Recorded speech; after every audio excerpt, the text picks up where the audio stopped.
9월 15일 수요예배 우리 다 같이 하나님 앞에 드리도록 하겠습니다. 우리 찬송가 582장입니다.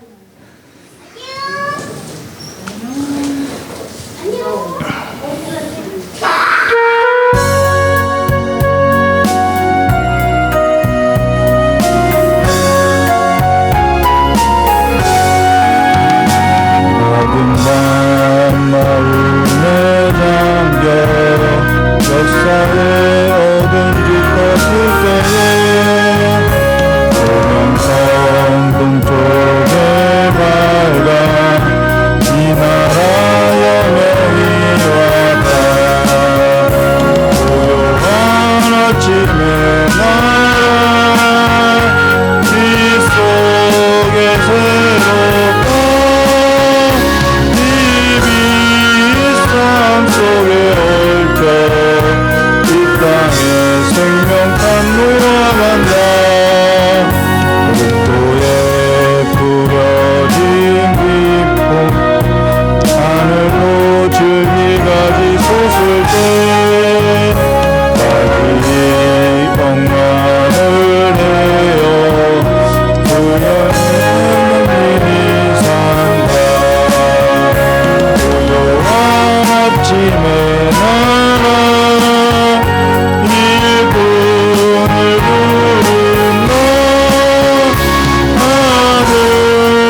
기도하도록 하겠습니다.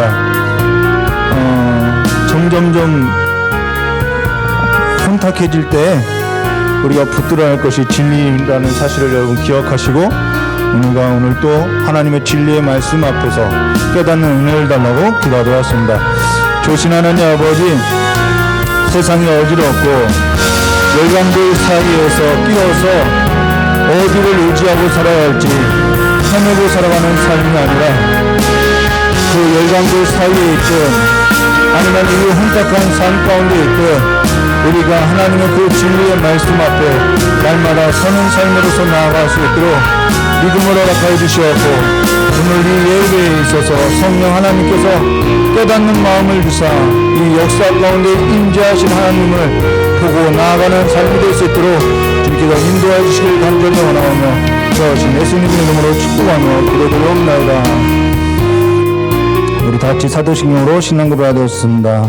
전능하사 천지를 만드신 하나님 아버지를 내가 믿사오며 그 아들 우리 주 예수 그리스도를 믿사오니 이는 성령으로 잉태하사 동정녀 마리아에서 나시고 본디오 빌라도에게 고난을 받으사 십자가에 못 박혀 주시고 장사한 지 사흘 만에 죽은 자 가운데서 다시 살아나시며 하늘에 오르사 전능하신 하나님 우편에 앉아 계시다가 저리로서 산자와 죽은 자를 심판하려 오시리라. 성령을 믿사오며 거룩한 공예와 성도와 서로 떠는 것과 죄를 사해 주신 것과 몸이 되어 사는 것과 영원히 사는 것을 믿사옵나이다. 아멘. 우리 찬송가 84장 부르도록 하겠습니다. 찬송가 84장 부르시는 우리 이영미 권사님 대표해서 기도해 주시겠습니다.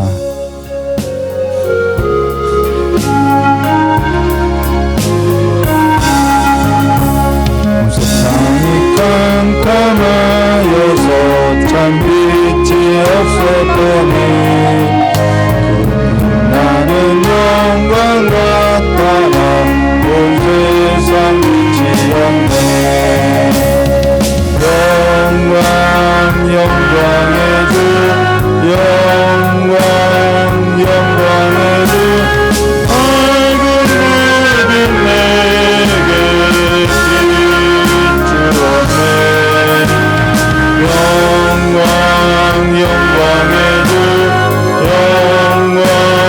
영광의 주 이 세상에 비추는 우리 주 예수라.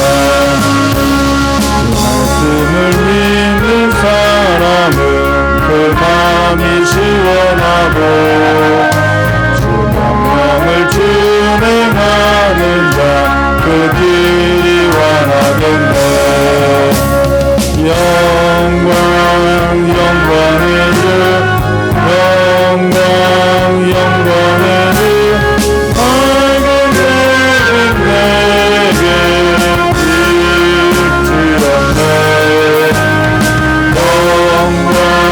영광의 주 이 세상에 비추는 우리 주 예수님. 그 가운데 사는 사람은 그 눈이 어두워도 그 죄악을 잊는 날에는 그 눈이 밝아지네. 영광의 주 영광의 주 밝은 빛 내게 비추었네.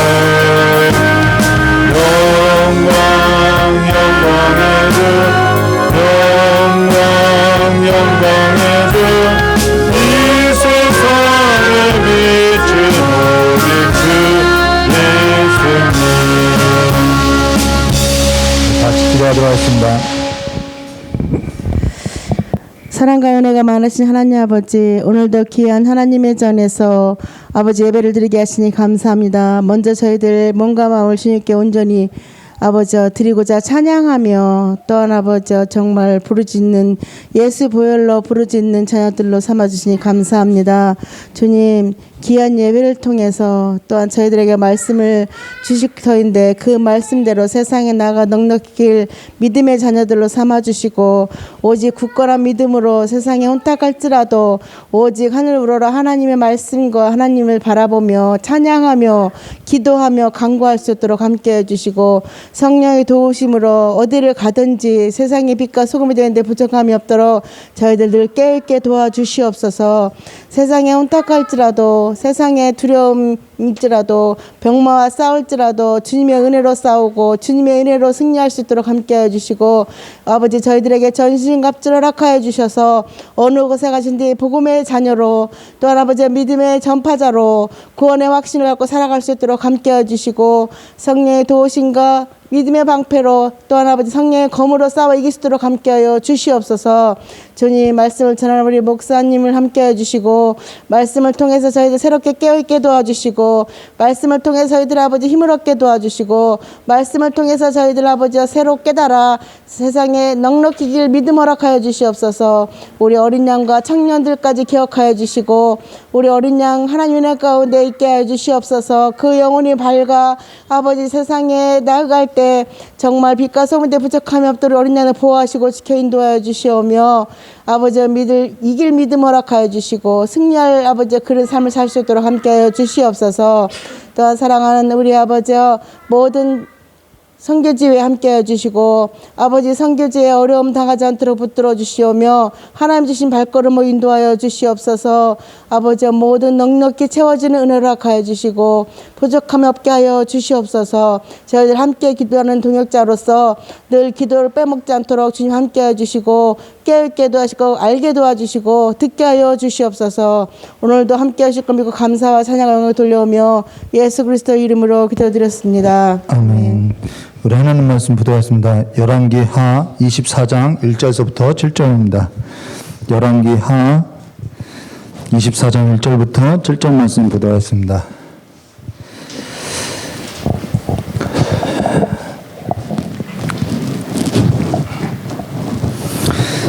열왕기 하 24장 1절서부터 7절입니다. 구약성경 605페이지입니다. 항상 제가 가진 성경을 중심으로 이야기하고 있죠. 구약성경 605페이지입니다. 우리 열왕기하 24장 1절부터 7절 한 절 한 절 기도하도록 하겠습니다. 여호야김 시대에 바벨론 왕 느부갓네살이 올라오매 여호야김이 3년간 섬기다가 돌아서 그를 배반하였더니 하여 하신 말씀과 같이 갈대아의 부대와 아람의 부대와 모압의 부대와 암몬 자손의 부대를 여호야김에게로 보내 유다를 쳐 멸하려 하시니 이 일이 유다에게 임함은 곧 여호와의 말씀대로 그들이 자기 앞에서 물리치고자 하심이니 이는 므낫세의 지은 모든 죄 때문이며 또 그가 무죄한 자의 피를 흘려 그의 피가 예루살렘에 가득하게 하였음이라. 여호와께서 사하시기를 즐거워하지 아니하셨다. 여호야김의 남은 사적과 행한 모든 일은 유대 왕 역대지략에 기록되지 아니하였느냐. 여호야김이 그의 조상들과 함께 잠에 그의 아들 여호야긴에 대신하여 왕이 되니라. 함께 했습니다. 애굽 왕이 다시는 그 나라에 나오지 못하였으니 이는 바벨론 왕이 애굽 왕서부터 유브라데강까지 애굽 왕에게 속한 땅을 다 점령하였습니다. 아멘. 우리 잠깐 기도하도록 하겠습니다. 역사의 주관자 되어주시고 천지의 하나님 아버지께서 우리를 주님 앞에 불러주시고 하나님을 섬길 수 있도록 예배하게 해주심을 참으로 감사합니다. 우리의 이 예배가 우리의 삶으로서 이어져서 온전히 우리의 삶 가운데도 오직 하나님만을 경외하는 자들로서 살아갈 수 있도록 복을 허락하여 주시길 간절히 원하오며 기하오신 예수님의 이름으로 축복하며 기도드리옵나이다. 오늘은 열왕기 하 24장 1절부터 7절의 말씀으로서요. 바벨론 포로라는 제목으로 우리 함께 좀 보도하겠습니다.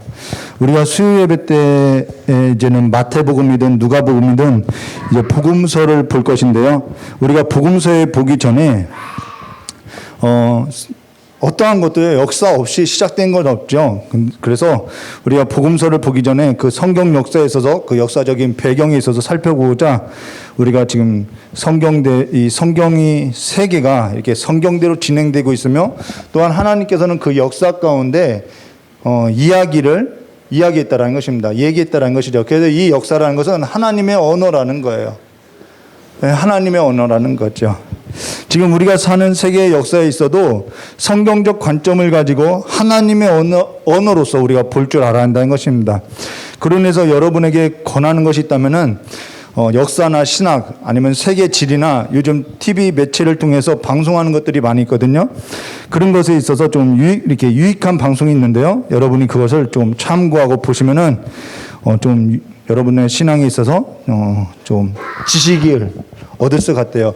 우리가 성경 해석할 때 무슨 영적이라고 하는데 성경 해석은요 세 가지가 있다라는 거예요. 신학하고 그다음 그 당시에 언어적인 그 문학이 있고요. 그다음 역사, 이 세 가지로서 이 성경을 해석해야 한다라는 것이죠.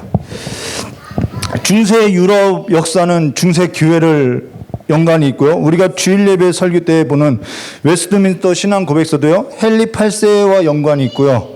또 알렉산더는 신구약 중간사와 연관이 있고요. 일제 강점기나 근현대사는 우리 한국 교회와 매우 밀접하고 또 선교 역사에 밀접하다라는 것입니다. 역사를 빼놓고는 이야기할 수 없고 그 역사 가운데 하나님의 뭐가 있냐면 언어들이 있다라는 것입니다. 사실 저 역시 이 성경 역사와 관련해서 이 설교를 생각하지 못했는데요. 그거는 저의 이 역사에 관한 지식이 너무 부족해서 가르칠 생각을 전혀 못했다는 것입니다. 그래서 하지 않으려고 했는데 성경 역사 없이 설교한다는 것은 사실상 불가능해서요. 교회를 개척하고 나서부터 지금까지도 계속해서 이 역사 공부를 하고 있다는 거예요. EBS 교육방송에 가입해서요. 중학교 역사부터 또 고등학교 역사까지 이렇게 다시 보고 있다는 것이죠. 오늘 우리가 보게 될 이 설교도 한 달 넘게 준비했는데 사실 한 달 넘게 설교를 준비하냐라고 이야기할 수 있는데요. 그리고 한 달 넘게 준비한 설교가 이런 내용밖에 안 되냐라고 이야기할 수 있을 것 같아요. 또 역사학자들이 보면은 이 유치원 수준이라고 말할 수 있을 것 같아요. 근데 사실 저로서는요, 굉장히 할 수 없는 도전을 지금 하고 있는 거라는 것입니다. 그리고 또 이런 말을 해도 되는지는 모르겠어요. 이게 유튜브로 영상으로 나가는데, 모 방송국에 보면요, 화요일 날 방영되는 그 세계사를 하고 있어요. 8시경에 하는데요. 재미가 있든 재미가 없든 정말 유익한 시간이기 때문에요. 여러분이 꼭 그것을 보았으면 좋겠습니다. 저도 저희 딸하고 그 빠짐없이 그 역사 프로를 보고 있거든요. 그러면은 우리가 오늘 성경 역사 바벨론 포로에 있어서 좀 보도록 하겠습니다. 저도 이 왕들의 역사하고 그 왕들 사이에 있는 이 선지자들과의 그 연관성을 잘 이렇게 짓지 못해 왔다라는 거예요. 근데 그것 때문에 한 7년, 8년 넘게 계속 공부해 왔다라는 것이죠.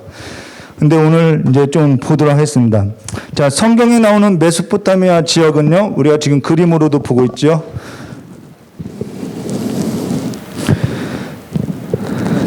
메소포타미아는 이 유프라데 강하고 이 티그리스 강, 이 지역이 메소포타미아 지역이라고 한다는 것입니다. 메소포타미아라는 것은요, 두 강 사이에 있는 땅이라는 뜻이라는 것입니다. 그래서 이 지역이 비옥한 초승달 지역이라고 해서 초승달 모형이라고 해서 이 지역을 초승달 지역이라고 하고 부르고 있다라는 거예요. 그리고요, 이 북부는 조금 아수르라고 하는데요. 이 아수르가 지금 여기 있는데 사실 여기 정도의 아수르가 있고요. 이 밑에는 바벨론이고 여기는 엘람 위에 메드가 있다라는 것입니다. 엘람은 장차 페르시아 바사 제국으로 된다라는 것이죠. 그래서 이 북부는 아수르이고요, 남부는 바벨론이고요, 동부는 엘람이고요. 엘람 위에 북부는 메데, 나중에 성경에 메데라고 하는 데가 바로 거기인 것이죠. 그러면 엘람은 바로 이란으로서 이제 페르시아의 발원지가 된다는 것입니다. 그리고 이 지역은 어느 한 세력이 커지면은 다른 세력을 이렇게 속국으로 삼았다라는 거죠. 근데요, 아수르가 주전 7세기 때 사르곤 2세 사네립에 이어서 에스라돈에 의해서 이게 다 성경에 나오는 인물이죠. 히스기야 왕 때요. 이집트까지 이 아수르 제국이 점령했다라는 거예요. 그래서 북이스라엘이 이 아수르의 722년에 주전 722년에 멸망했다라는 것이죠. 그리고 주전 671년에 사르곤 671년에 남유다는 누가 통치하고 있을 때냐면 히스기야 왕이 통치할 때였다라는 것입니다. 근데 이때는 아수르가 세력이 강했다라는 것이죠. 근데 주전 626년에 바벨론의 나보폴라살이라는 사람이 이 바벨론을 다시 창설하게 되었다는 것입니다. 그래서 아수르에 대해서 반란을 일으켰다는 것이죠. 근데 이 나보폴라살이라는 사람이 누구냐면요, 바로 바벨론 왕 느부갓네살 왕의 아버지라는 것입니다. 그가 그래서 주전 623년에 아수르로, 이 바벨론이 아수르로 이제 진격하게 되었다는 거예요. 근데요, 이상하게도 아수르가 이 바벨론에게 밀려나고 지게 되었다는 것입니다. 그래서 612년, 주전 612년에 아수르 큰성 니느웨가 함락되고요. 아수르는 이쪽 하란까지 밀리게 된다라는 것이죠. 그때가 주전 610년에 해당한다라는 것입니다. 이때 남유다는 어떠한 상황이었냐? 남유다는요, 610년에 바벨론이 지금 흥왕하고 이제 바벨론이 막 성장하고 있어요. 이때 남유다는요, 요시야 왕이 율법책을 발견하고 종교 개혁을 할 때라는 것입니다. 그래서 열왕기하 22장 8절에 이렇게 말하고 있는데요. 대제사장 힐기야가 서기관 사반에게 이르되 내가 여호와의 성전에서 율법책을 발견하였노라 하고 힐기야가 그 책을 사반에게 주니 사반이 읽으니라라고.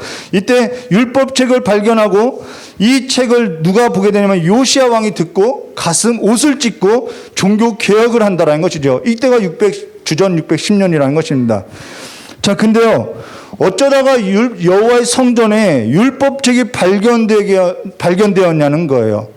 어떻게 여호와의 성전에서 율법책이 발견되는 사건이 일어날 수 있냐는 거죠. 여호와의 성전에는 늘 율법책이 있어야 하는 것이 당연한 것인데, 아니 어떻게 해서 요시야 왕 때 율법책이 발견됐냐는 것이죠. 이거는요, 57년 동안에 히스기야 왕의 아들이 누구냐면 므낫세고요. 므낫세가 55년 통치하고요. 그의 아들 아몬이 2년을 통치하는데 총 57년을 통치했죠. 근데 이 57년을 통치하는 이 기간 동안에 이들이 여호와를 버리고요, 율법을 버리고요, 우상을 숭배하고요, 여호와 보시기에 심히 악한 행동을 했다라는 거예요. 이방 종교를 끌어들였다라는 거죠. 그래서 이때 므낫세의 죄가 이 남유다와 이 이스라엘을 완전히 지배하고 있었다라는 것이죠. 그래서 율법책이 성전 한쪽 구석에 그냥 내던져졌다라는 것입니다. 그러니까 하나님께서 무엇을 하냐면은 지금 북쪽에서 바벨론을 일으키고 있다라는 거예요. 이게 하나님께서 이 역사를 지금 이야기하고 있다라는 것이죠. 그리고 요시야 때 율법책을 발견했는데 하나님께서 율법책에 기록한 대로 어떻게 했다는 거예요? 심판하겠다라고 이야기한다는 것이죠. 57년이라는 기간 동안 여호와의 성전의 율법책은요, 어느 한쪽으로 버려져 있었고 여호와의 성전은 우상의 제물과 이방의 종교로 가득했다는 것입니다.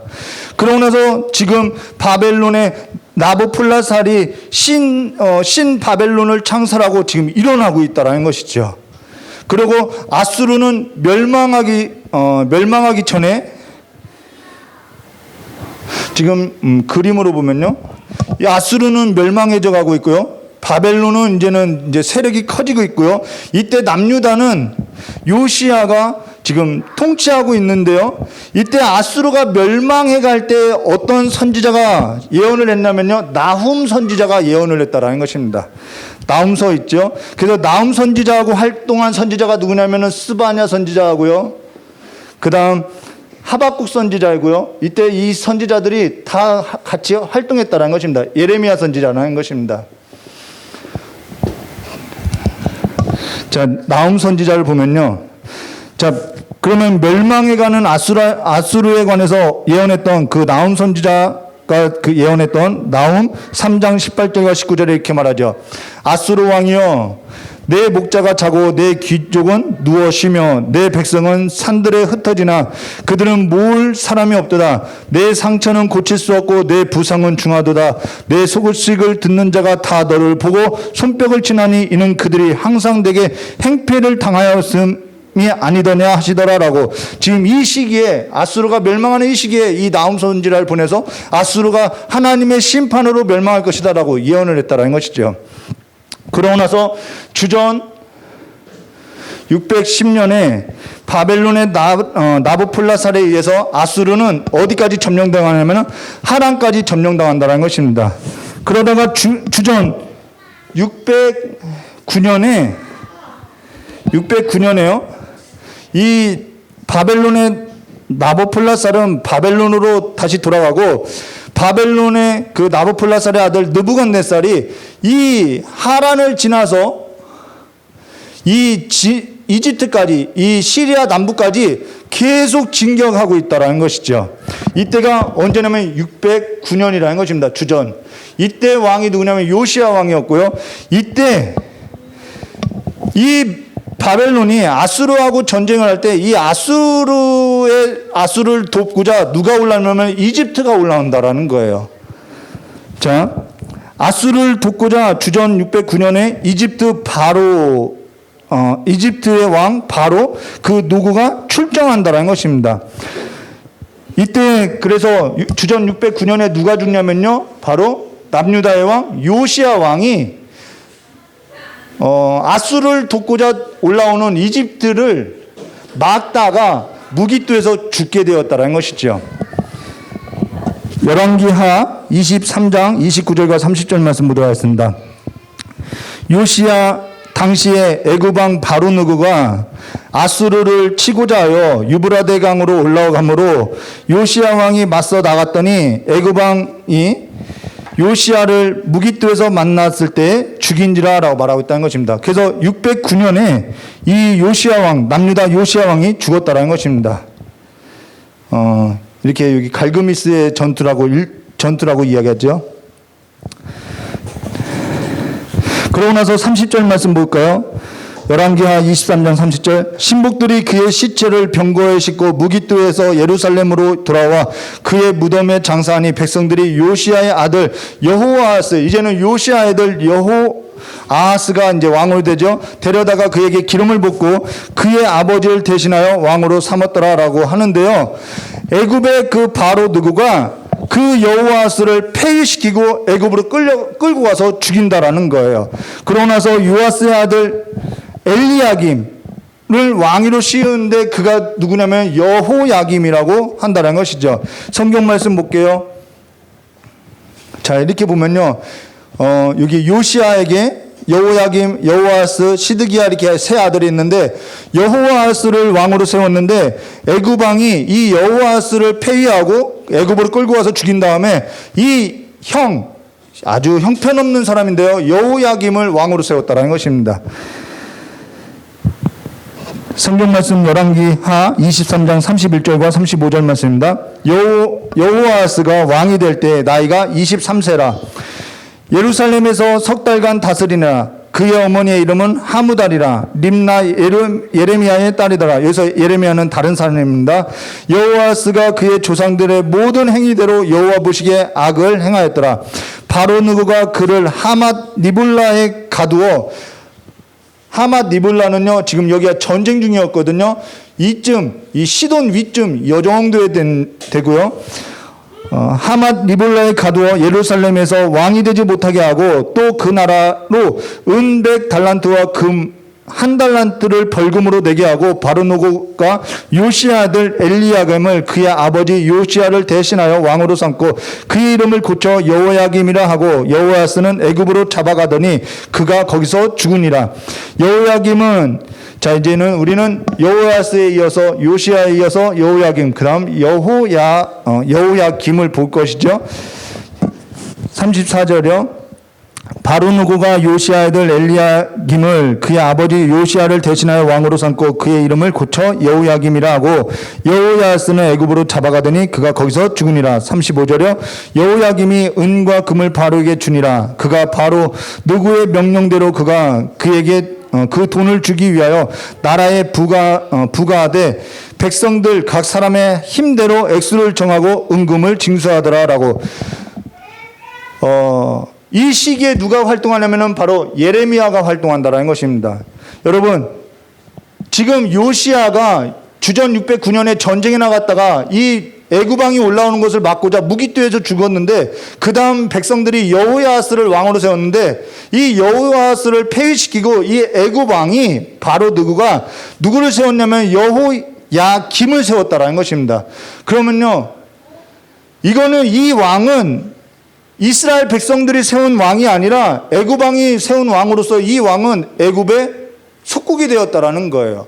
그래서 이 여호야김은 백성들의 뭐냐면은 세금을 징수하여서 이 애굽왕에게 갖다 바치는 일을 했다라는 것이죠. 물론 세금을 징수하는 일은 불가피했다라는 것입니다. 그런데 이때 여호와의 선지자 예레미야가 왜 선지자로서 활동을 하게 됐냐면요, 이 여호야김하고 이 예레미야군은 정말 갈등의 요소였다라는 것이죠. 근데요, 왜 그런 일을 했냐면은 예레미야서 22장 13절과 14절 말씀 보시면 이렇게 말씀하세요.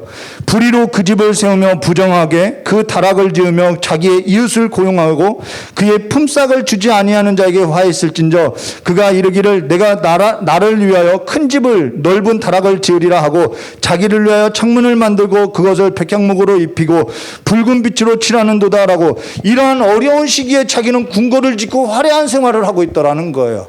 그래서 예레미야가 그것을 보고 반기를 들고 있다라는 것이죠. 그리하여서요, 이 여호야김에 관해서 예레미야가 뭐라고 이렇게 예언을 하냐면요, 예레미야서 22장 17절과 29절에 그러나 내 두 눈과 마음은 탐욕과 무죄한 피를 흘림 압박과 포악을 행할 뿐이니라. 그러므로 여호와께서 유다 왕 요시야 아들 여호야김에 대하여 이와 같이 말씀하시니라. 이제 나오죠. 무리가 그를 위하여 슬프다 내 형제여 슬프다 내 자매여 하며 통곡하지 아니할 것이며 그를 위하여 슬프다 주여 슬프다 그 영광이여 하며 통곡하지 아니할 것이라. 여호야김 너가 죽을 것인데 너를 위해서 통곡하는 자가 없을 것이다 라고 예언했다라는 거예요.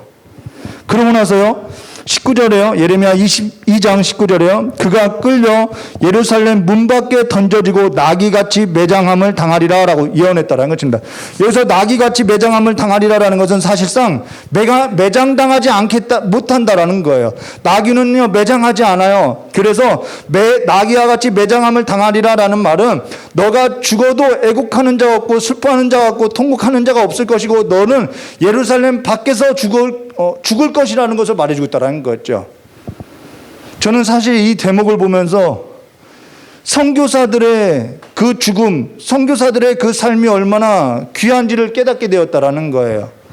시편 116편 15절에 그의 경건한 자들의 죽음은 여호와 보시기에 귀중한 것이로다라고 하는데요, 전에는 이것이 성도들의 죽음이라고 이야기했죠. 며칠 전 저희 딸하고 선교사가 묻힌 기념관을 간 적이 있는데요, 근데 또 순종이라는 영화를 보면은 선교사가 선교지에 묻히는 장면이 나온다라는 거예요. 근데 그 영화를 보면은요, 그 영화의 한 장면 속에서 선교지의 사람들이 그 선교사의 죽음을 기억하고요, 모든 사람들이 울고 슬퍼하더라는 거예요. 전 사실 이 대목에서 저의 삶이 그렇게 되길 원한다라는 것입니다. 그러하다고 하면은 우리가 그러한 삶을 소망한다고 하면은 우리는 어떠한 삶을 전제하고 살아야 하냐는지를 말해주고 있다는 것이죠. 예레미야 선지자가 여호야김에게 선포했던 이 예언은 하나님의 말씀이라는 것이죠. 역사 가운데 하나님께서 선포하신, 선지자를 통해서 선포하신 하나님의 메시지라는 거예요. 역사가 우리에게 말을 걸어오고요, 하나님은 역사 가운데 하나님의 언어를 선포하고 있다는 것입니다. 하늘이여 들으라, 땅이여 들으라라고 선포하고 있다는 거예요. 그러면서 역사라는 것은 사실상 무서운 거라는 것이죠. 자, 그러면요, 주전 609년에 아수르하고 바벨론이 전쟁 중에 이 애굽의 바로 누구가 아수르를 돕고자 진격해 왔는데요, 이때 남유다의 그 요시야가 진격하는 애굽을 막고자 전쟁하다가 죽었다라는 것이죠. 그러고 나서요, 609년에 애굽 왕 바로 누고는 요시아에 이어서 남유다의 왕이 된 여호아스를 죽이고요, 그의 형 여호야김을 왕으로 세워서 자기 속국으로 세우고요, 이렇게 세금을 부과했다라는 것입니다. 근데 이 어려운 시기에 자기 집을 짓고 백성들에게는 세금을 부과하고, 그러면서 애굽 왕 바로에게는 잘 보려고 조금을 갖다 바쳤다라는 것이죠. 이게 나라라는 거예요. 그러다가 주전 609년부터 605년 4년 동안 이 이집트하고 이 바벨론이 이제 성장했죠. 605년에 망하고, 아수르는 망하고, 바벨론하고 이제는 애굽하고 대립을 하고 있다라는 것입니다. 이게 605년의 갈그미스 전투라고 하는데요. 그러면서 이때부터는 이 메소포타미아의 그 패권이 누구에게로 가냐면은 바벨론에게 실제적으로 넘어간다는 것이죠. 이때부터 바벨론이 이제 힘을 행사할 때라는 것입니다. 이 일에 있어서요, 예레미야서 46장 1절과 2절에 이렇게 예언하죠. 이방 나라들에 대하여 선지자 예레미야에게 임한 여호와의 말씀이라. 애굽에 관한 것이라. 곧 유다의 요시야 왕의 아들 여호야김 넷째 해에 유브라데 강 갈그미스에서 바벨론의 느부갓네살 왕에게 패한 애굽 왕 바로 누구의 군대에 대한 말씀이라고, 지금 애굽에 대해서도 예언 활동을 하고 있다라는 거예요. 여기 여호야김 4년째 해라는 것은 주전 605년이라는 것입니다. 이 주전 605년에 이 전투에서 지고 나서 또 이 바벨론이 남유다까지, 이 시리아까지 먹으면서 바로 605년에 바벨론 1차 포로로 다니엘이 끌려가게 됐다는 것이죠. 인질들이 잡혀서 끌려가게 됐다는 것입니다. 근데 이때 어떠한 일이 있었죠? 참 선지자들하고 거짓 선지자들이 있었다라는 거예요. 우리가 예루살렘에만 있으면은 안전하다고 이야기했다라는 거예요. 평안하다라고 이야기했다라는 거예요. 예루살렘은 하나님이 심판하지 않는다라고 이야기했다라는 것입니다. 우리가 잘 먹고 잘 살 거라고 이야기했다라는 거예요. 근데 이 주전 605년에 바벨론 1차 포로로 끌려갔다라는 것이죠. 그래서 다니엘서 1장 1절과 2절에 유다왕 여호야김의 다스린 지 3년 되던 해에 나오죠.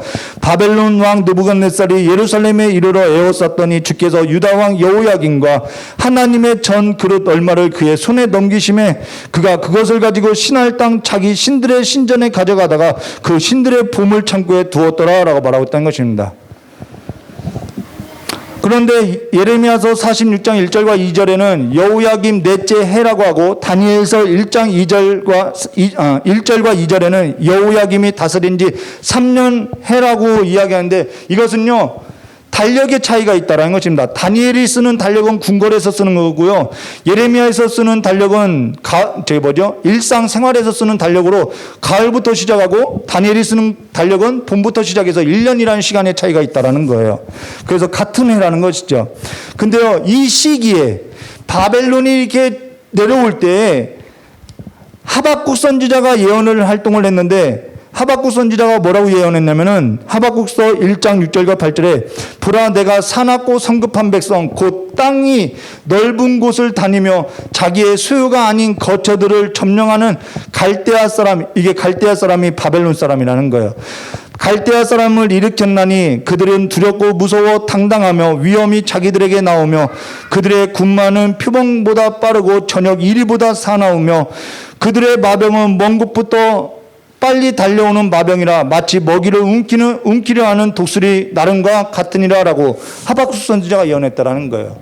하박국 선지자가 하나님 이 땅의 강포를 왜 보지 아니하냐고 이야기했을 때, 하나님께서 너가 이 나라의 강포를 제대로 본 것이니 내가 더 큰 일을 보여줄게라고 하고선 더 큰 일을 보여준 것이 뭐냐면 바벨론이 너희를 침입할 거라는 것을 보여줬다라는 거예요.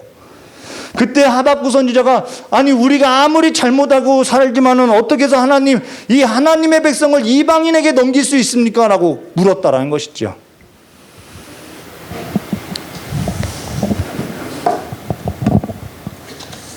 그런데 여호야김이나 그 백성들이 여호와의 말씀을 듣지 않더라는 거예요.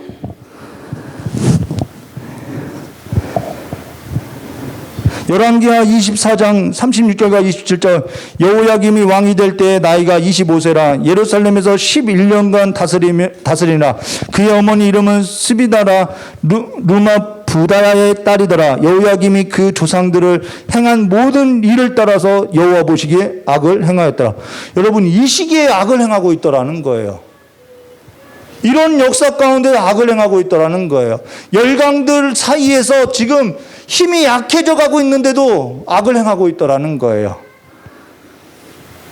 여호야김 주전 605년 이집트와 바벨론이 싸울 때요, 이 주전 605년에 이 나부폴라살이라는 느부갓네살 아버지가 죽어요. 그래서 이 느부갓네살이 잠깐 왕위를 받으려고 잠깐 이 남유다를 다른 조금 힘이 없는 군사를 놓고 왕위를 이어받으려고 간다라는 것입니다. 그러니까 이 남유다가 다시 숨통이 트이니까 우리 다시 평화가 왔구나라고, 하나님이 우리에게 평화를 줬다라고 속고 있더라는 거예요.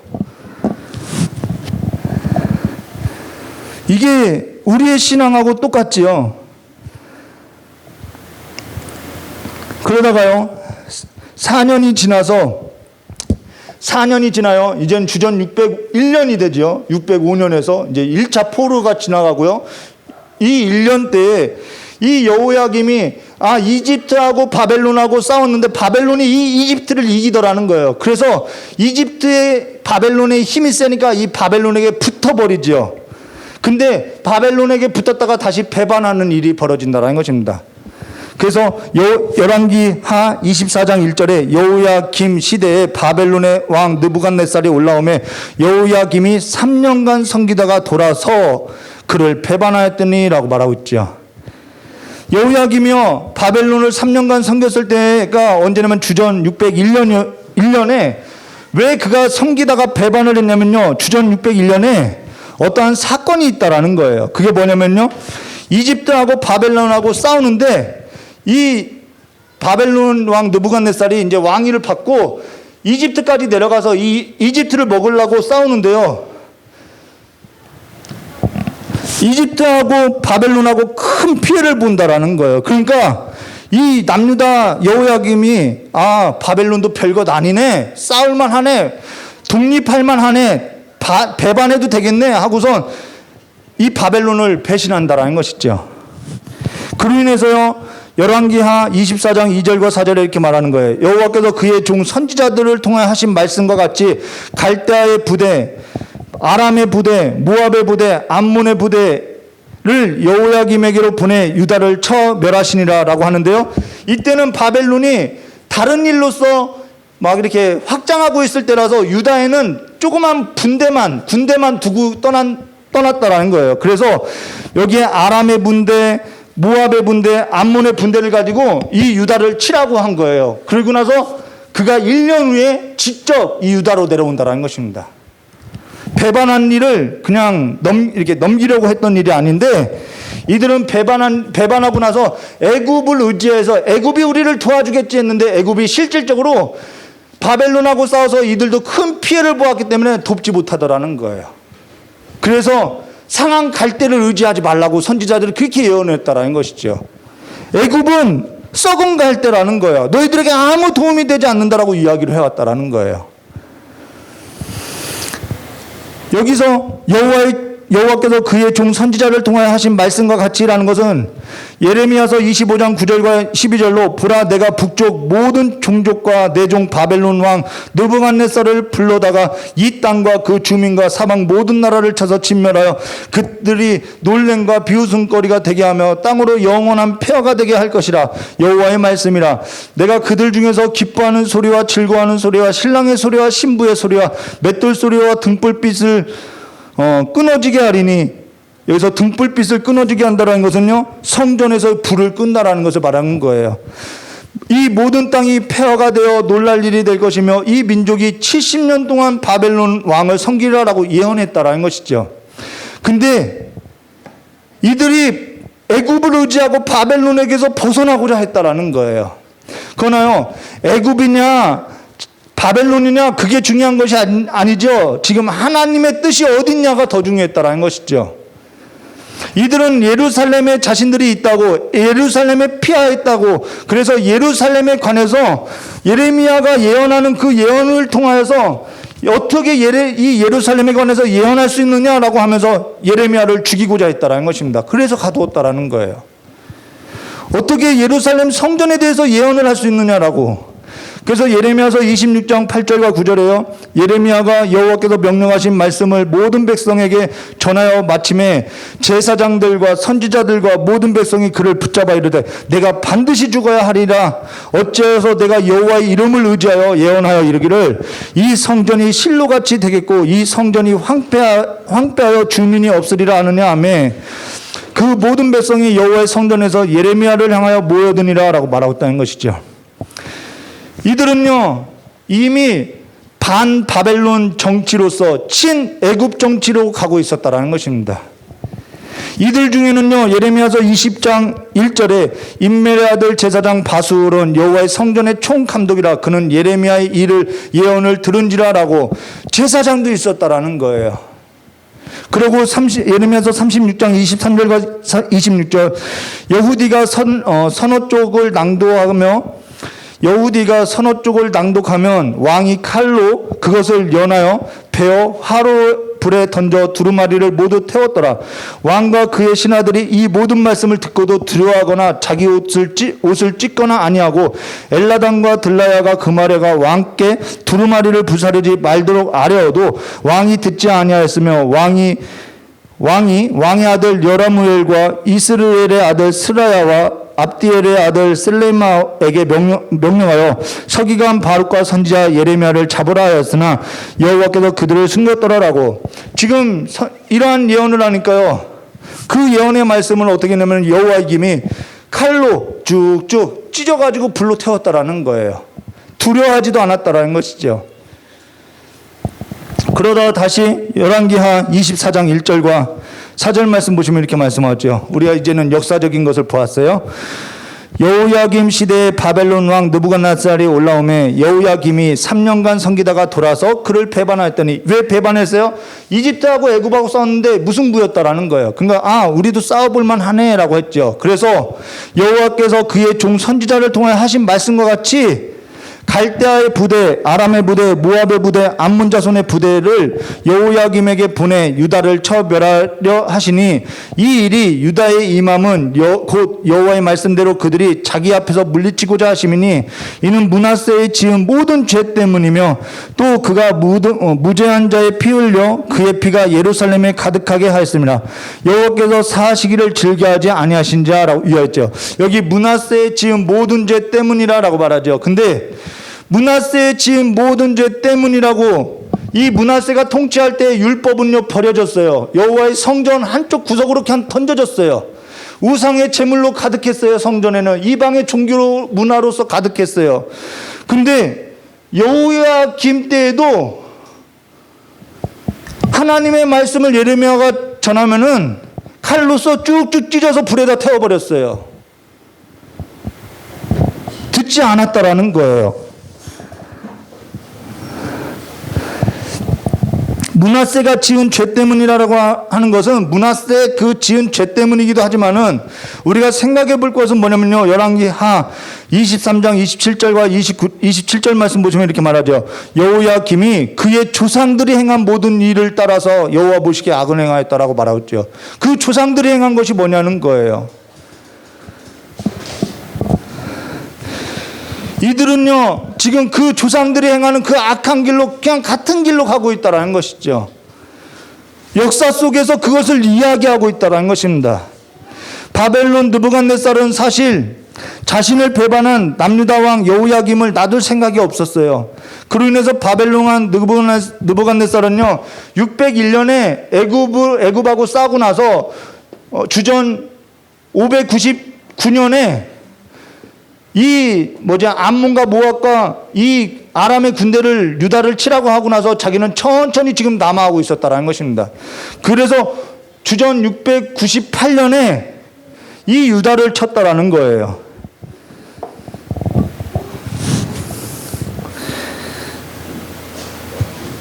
그래서 바벨론 왕 느부갓네살이 주전 589년 12월 군대를 이끌고 직접 예루살렘에 포위했다는 것입니다. 그리고 그때 남유다 왕이 그때 누가 죽냐면은 여호야김 왕이 이 전투에서 죽게 되었다라는 거예요. 열왕기하 25장 5절과 8절이죠. 여호야김의 남은 사적과 행한 모든 일은 유대 왕 역대지략에 기록되지 아니하였느냐. 여호야김이 그의 조상들과 함께 잠에 그의 아들 여호야긴이 대신 왕이 되니라. 애굽 왕이 다시 그 나라에서 나오지 못하였더니 이는 바벨론 왕이 애굽 강에서부터 유브라데 강까지 애굽 왕에게 속한 땅을 다 점령하였더라라고 하는데, 여호야김 다음에 여호야긴이 왕이 이어받았는데요. 석 달 동안 다스렸는데, 이건 사실상 석 달 동안 다스린 것이 아니라 이때 바벨론의 느부갓네살이 이 예루살렘을 포위하는 기간 동안에 여호야긴이 왕이 되었었다라는 것입니다.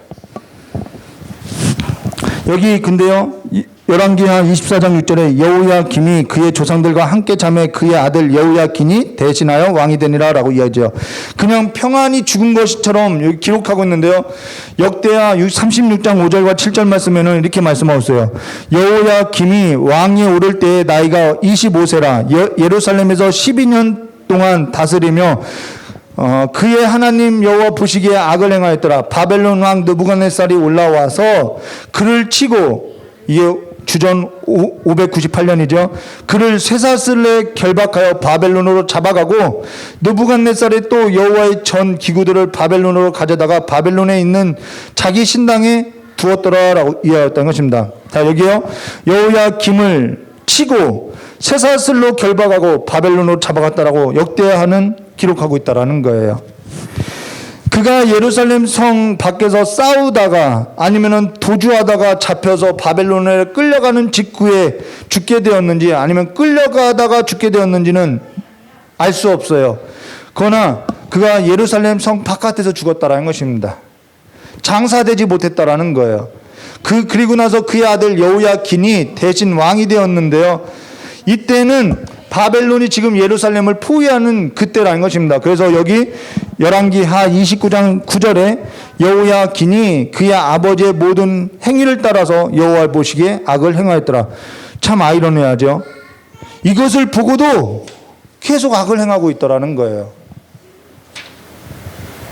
지금 이러한 역사 속에서 무슨 하나님의 말씀이냐라고 이들은요 듣지 않고요 계속 악을 행하고 있더라는 거예요. 이런 역사 속에서 무슨 하나님의 말씀이냐라고 할 것이 아니라요, 하나님의 말씀만이 우리에게 살 길이 된다라는 사실을 믿고 살아야 한다라는 거예요. 하나님의 말씀이 이 역사 가운데 하나님의 음성으로서 우리에게 진짜 살 길이 된다라는 사실을 믿고 살아야 한다라는 거예요. 여호야김 자기 아버지의 왕위를 이어받아서 석 달간 바벨론에게, 이 성 안에서 바벨론에게 저항하다가 결국은 어떻게 하냐면 항복을 한다라는 거예요. 그래서 주전 597년에 이렇게 말하고 있죠. 열왕기하 24장 10절과 17절. 그때 바벨론의 왕 느부갓네살의 신복들이 예루살렘에 올라와서 그 성을 에워싸니라. 그의 신복들이 에워쌀 때에 바벨론 왕 느부갓네살도 그 성에 이르니 유다 왕 여호야긴이 그의 어머니와 신복과 지도자들과 내시들과 함께 누구에게 나가요? 바벨론 왕에게 나가매 왕이 잡으니 때는 바벨론 왕 8째 해니라. 그가 여호와의 성전에, 자 이게 2차 포로예요. 여호와의 성전의 모든 보물과 왕궁의 보물을 집어내고, 여러분 여호야김이 실컷 백성들의 세금을 걷어다가 왕궁을 짓고 했는데 그거 다 뺏기고 있다라는 거예요. 왕궁 보물을 집어내고 또 이스라엘 왕 솔로몬이 만든 것 곧 여호와의 성전의 금그릇을 다 파괴하였으니 여호와의 말씀과 같이 되었더라. 그가 또 예루살렘의 모든 백성, 모든 지도자, 모든 용사 10,000명과 모든 장인과 대장장이를 사로잡아가며 비천한 자 외에는 그 땅에 남은 자가 없더라. 이때는요 2차 포로 때는요 모든 것을 다 가져가요. 그래서 이 유대 남은 땅은요 누구만 남냐면요 가장 비천한 자들만 남게 되었다라는 것입니다. 대장장이 장인들, 군사들, 지도자들 다 끌고 간다라는 거예요. 그는 여호야긴을 그리고나요. 여호야긴 있잖아요. 여호야긴은 바벨론으로 사로잡아가고 왕의 어머니와 왕의 아내들과 내시들과 나라의 권세 있는 자도 예루살렘에서 바벨론으로 사로잡아가고 또 용사 7,000명과 장인과 대장장이 1,000명과 용감히 싸움에 할 만한 모든 자를 바벨론 왕이 바벨론으로 사로잡아가고 바벨론 왕이 또 여호야긴의 숙부 마따니아를 대신 왕으로 삼고 그의 이름을 고쳐 시드기야라 했더라. 이 시드기야가 여기 나오죠. 이 시드기야가 유다 마지막 왕이라는 거예요. 여호야긴 그다음 왕족, 귀족, 뭐 대장장이, 용사, 뭐 장인 할 거 없이 다 끌고 가고요. 여기에는 딱 누구만 남기냐 시드기야하고요. 또 누구나 왕을 하나 세우는 거죠. 그다음 비천한 자. 왜 비천한 자하고 여기에 시드기야를 세우냐면요. 딱 한 가지예요. 이 바벨론이 직접 와서 통치할 수 없으니까 여기다 총독 하나를 세우는 거예요. 그리고 비천한 자를 남겨둔 것은 뭐만 하라고요? 아무것도 하지 못하게 하고 농사만 지어서 그 농산물을 어떻게 하라는 거예요? 조공으로 바치라는 거예요. 여호야긴은 근데 이 여호야김이 석 달 동안에요. 누구를 의지했냐면요. 애굽의 도움을 기다렸으나 사실상 애굽은 오지 않았다라는 거예요.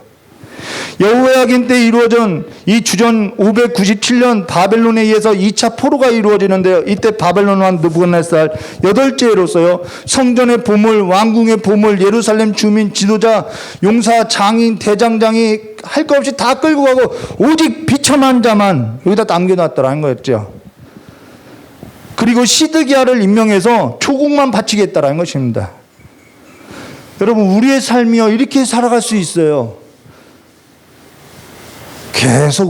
계속 빠져나가는 삶으로 경제도 마비되고 행정도 마비되고 국방도 마비되고 이들이 할 수 있는 것은 아무것도 없다는 것입니다. 시드기야를 둔 것은 비천한 자와 농사를 지어서 조국만 바치게 했다라는 거예요. 근데요, 우리가 앞서서 언급했죠. 이때 누가 바벨론이 침략할 것이다 라고 이야기했는데 이때 누가 예언을 했냐면 하박국 선지자가 예언했다라는 거예요. 그 하박국 선지자가 뭐라고 이야기했죠? 비록 무화과나무에 잎이 무성하지 않고 포도나무에 열매가 없고 감람나무에 소추가 없고 밭에 먹을 것이 없고 우리의 양에 양떼가 없고 외양간에 송아지 없어도 나는 여호와로 말미암아 즐거워하리라. 나는 여호와의 그 구원하심으로 말미암아 기뻐하리라라고 외쳤다라는 거예요. 이제 이 그림이 조금씩 보여져야겠죠. 예레미야 선지자도 이들에게 예언했다라는 거죠. 바벨론에게 항복하라고 이야기해 왔다라는 거예요.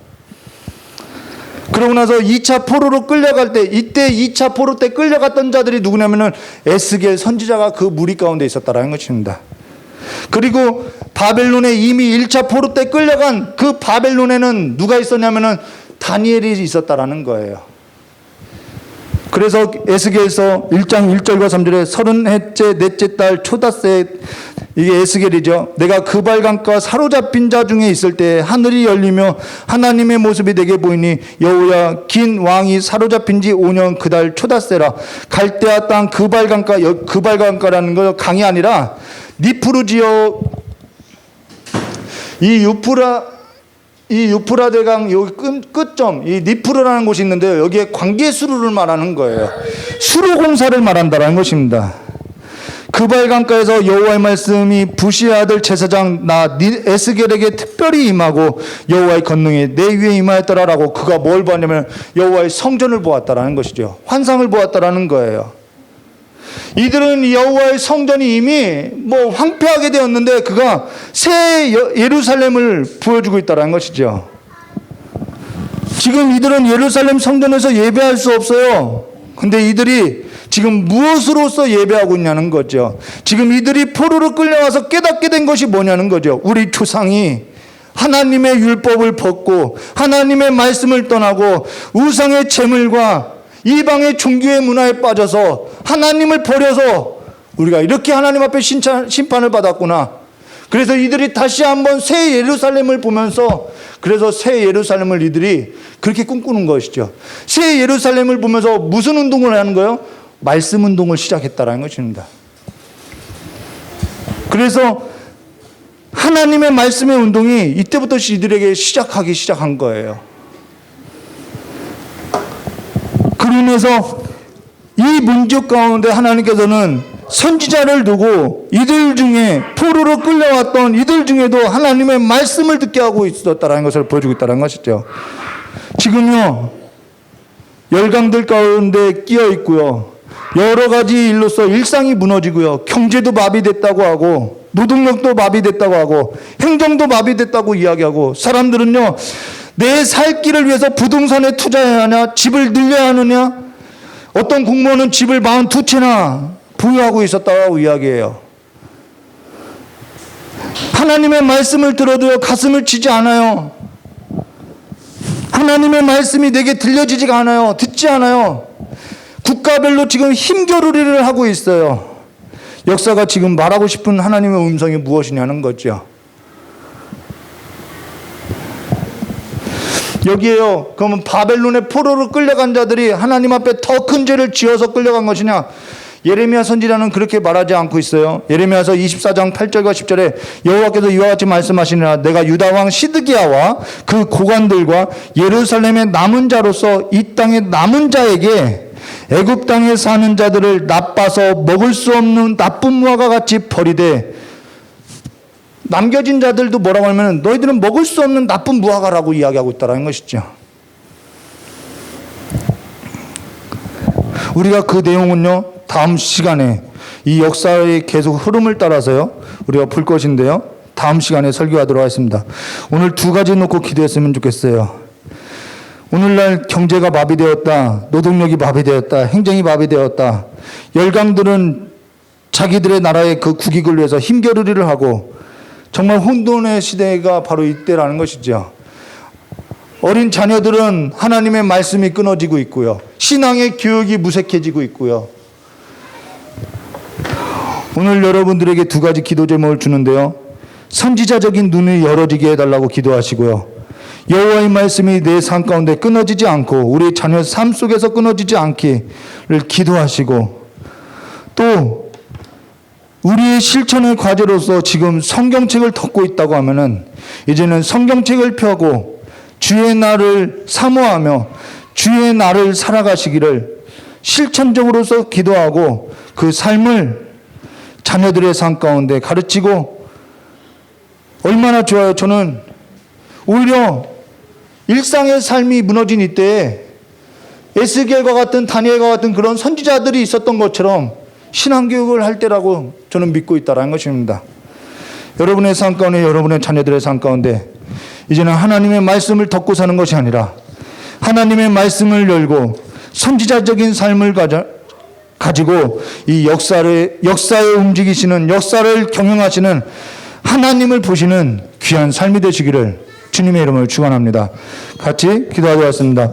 좋으신 하나님 아버지, 역사 가운데 귀를 닫고 살아가는 것이 아니라 역사 가운데 하나님의 음성을 듣게 하여 주시었고, 역사 가운데 임재하시는 하나님의 그 역사로 말미암아 이제는 하나님 앞에서 우리가 우리의 마음의 눈을 열고 날마다 선지자적인 삶을 통하여서 하나님과 동행하며 하나님의 나라의 일을 선포하며 살아가는 삶으로서 일으켜 주시길 간절히 원하오며, 우리의 어두워진 눈을 이제는 맑게 씻겨주시고 온전히 하나님이 이 세상의 주권자로서 역사하는 것을 친히 보고 하나님의 말씀대로 이 세상이 경영되는 것을 선포하는 삶이 될 수 있도록 주 역사해 주시고, 그 모든 삶을 끝까지 인내로서 믿음을 지켜나갈 수 있도록 보고를 허락하여 주시며, 이러한 시기에 하박국 선지자가 하나님의 구원을 보았던 것처럼 우리 또한 하나님의 구원을 보고 기뻐하는 자들이 될 수 있도록 복을 허락하여 주시길 간절히 원하오며, 귀하신 예수님의 이름으로 축복하며 기도드리옵나이다. 우리 찬송 한 번 부르도록 하겠습니다.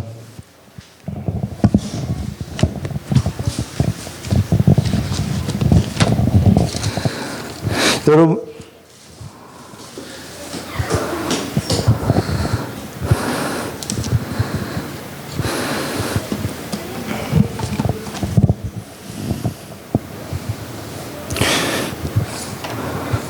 우리가 그러죠.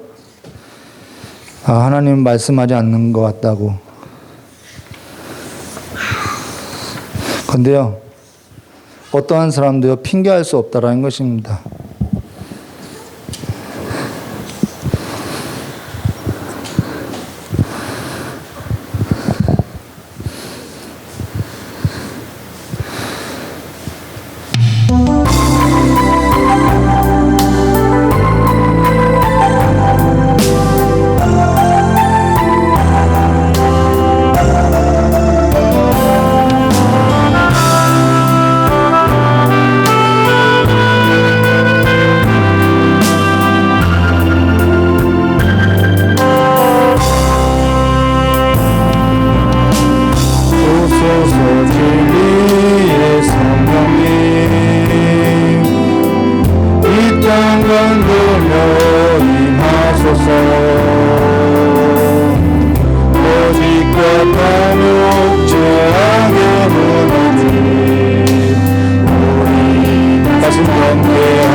여러분, 사람 수가 많아서 큰 교회가 아니죠. 기도로서 얼마나 많은 사람을 품고 얼마나 많은 나라를 위해 놓고 기도하는 그 교회가 큰 교회인 거죠. 어떤 목사님이 오늘 방송 가운데 그 얘기하는 거예요. 사람 수 많은 것이 큰 교회가 아니라 기도하는 한 사람이 세계를 품으면 그 교회가 큰 교회라고 이야기하는 거예요. 오늘은 그런 교회가 필요해요. 다니엘은 포로로 끌려가서 세계를 경영하고 기도를 했던 사람이라고 우리가 강해에서 다니엘서를 보면서 보았죠. 에스겔도 그렇죠. 하박국 선지자를 보았죠. 이런 선지자적인 전 신사도 운동을 하는 것이 아니라 하나님의 말씀에 있어서 이 역사를 깨우고 이 선지자적인 사명이 있는 교회로서 일어날 때라는 것입니다. 진리를 선포해야 할 때라는 거예요. 기도해야 할 때라는 거예요. 하나님, 내가 이번에 그런 기도가 아니라 정말 이 나라를 넘어서 영원한 나라가 하나님의 평강이 임하는 그 기도를 해야 할 때라는 것입니다. 여러분이 이제는 하루에 10분도 좋고 하루에 1분도 좋으니까요. 이제는 하나님의 나라를 위해서 준비하고 기도하는 귀한 삶으로서 일어나는 교회가 되시기를, 큰 교회가 되시기를 주님의 이름으로 축원합니다. 이 시간 깨달은 말씀 붙들고 기도하도록 하겠습니다. 주신 하나님 아버지, 하나님의 나라가 얼마 남지 않았고 하나님께서 직접 이 땅을 통치하시고 지금도 하나님의 영을 부어서 진리를 가르치고 진리를 선포하고 거짓과 탐욕으로서 물들어가는 그 삶 가운데 하나님의 그 거룩한 영이 역사하여 주시고 하나님께서 역사하신 그 삶 가운데서 교회가 일어날 수 있도록 주여 역사해 주시길 간절히 원하옵나이다. 교회가 다른 어떠한 것을 의지하고 넘어지는 것이 아니라 다시 한번 하나님의 진리의 말씀 앞에 길을 열고 이제는 두려워하는 마음으로서 옷을 찢고 주님 앞에 나와서 주님의 역사 앞에 불복되어질 수 있도록 주여 역사하시옵고 세상이 주님 앞에 굴복되어지는 것을 보게 하시옵고 이제는 하나님의 그 평강이 아버지 모든 나라의 지배가 되어지고 다스려지는 것을 아버지 보는 역사로서 우리의 어두워졌던 것 우리의 그 조각한 마음이 이제는 부서지고 열려져서 하나님의 그 영광의 주님을 맞이할 수 있도록 저 역사하시길 간절히 원하옵나이다. 이제는 교회가 깨어 기도하게 해주시옵고 이제는 다시 두 손 들고 주님 앞에 나올 수 있게 해주시옵고 이제는 시험받았다 이제는 내가 비틀어졌다 넘어졌다라는 것이 아니라 주님 앞에서 마음을 짚고 이제는 주님이 말씀하시는 음성에 귀를 기울이고 살아갈 수 있도록 저 역사의 주시를 간절히 원하옵나이다. 다시 한번 말씀을 덮었던 그 삶에서도 말씀을 피고 말씀으로서 살아가는 삶이 될 수 있도록 우리 귀한 성도님들의 모든 삶의 문을 열어주시고 주님과 함께 기도로서 진리로서 이 세상을 경영해 나가는 귀한 삶이 될 수 있도록 일으켜 주시길 간절히 원하오며 겨우신 예수님의 이름으로 축복하며 기도드리옵나이다. 조신 하나님 아버지